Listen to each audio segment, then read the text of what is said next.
இந்த கோயில் 1200 ஆண்டுகளுக்கு முன் கட்டப்பட்டது. ஒரு பாண்டிய மன்னன் அரசின் நிழலை சுமக்க ஒரு சுவரை கலைத்தான். 3 வாசல்கள், 18 தூண்கள். ஆனால் அந்த சுவர் மட்டும் மற்ற எல்லா கோணங்களுக்கும் எதிராக கட்டப்பட்டிருந்தது. 1997 கார்த்திகை தீபம் இரவு, மணிக்கூடு 12:03.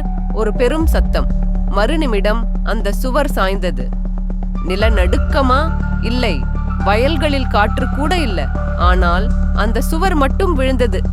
அந்த சுவரின் நடுவில் ஒரு சிலை இருந்ததாம். முகமற்ற ஒரு பெண்ணின் உருவம். அது விழுந்ததும் அந்த சிலை காணாமலாயிற்று. எதுவும் எடுக்கப்படவில்லை. ஆனால் அந்த உருவம் வேறேதோ சொல்ல வந்தது போல. இப்போ வரை யாரும் புரிந்து கொள்ள முடியாத மர்மம். ஒரு சுவர் விழுந்தது. அது வெறும் கல்லா அல்லது ஒரு எச்சரிக்கையா? இது கட்டிடங்கள் பேசும் கதை.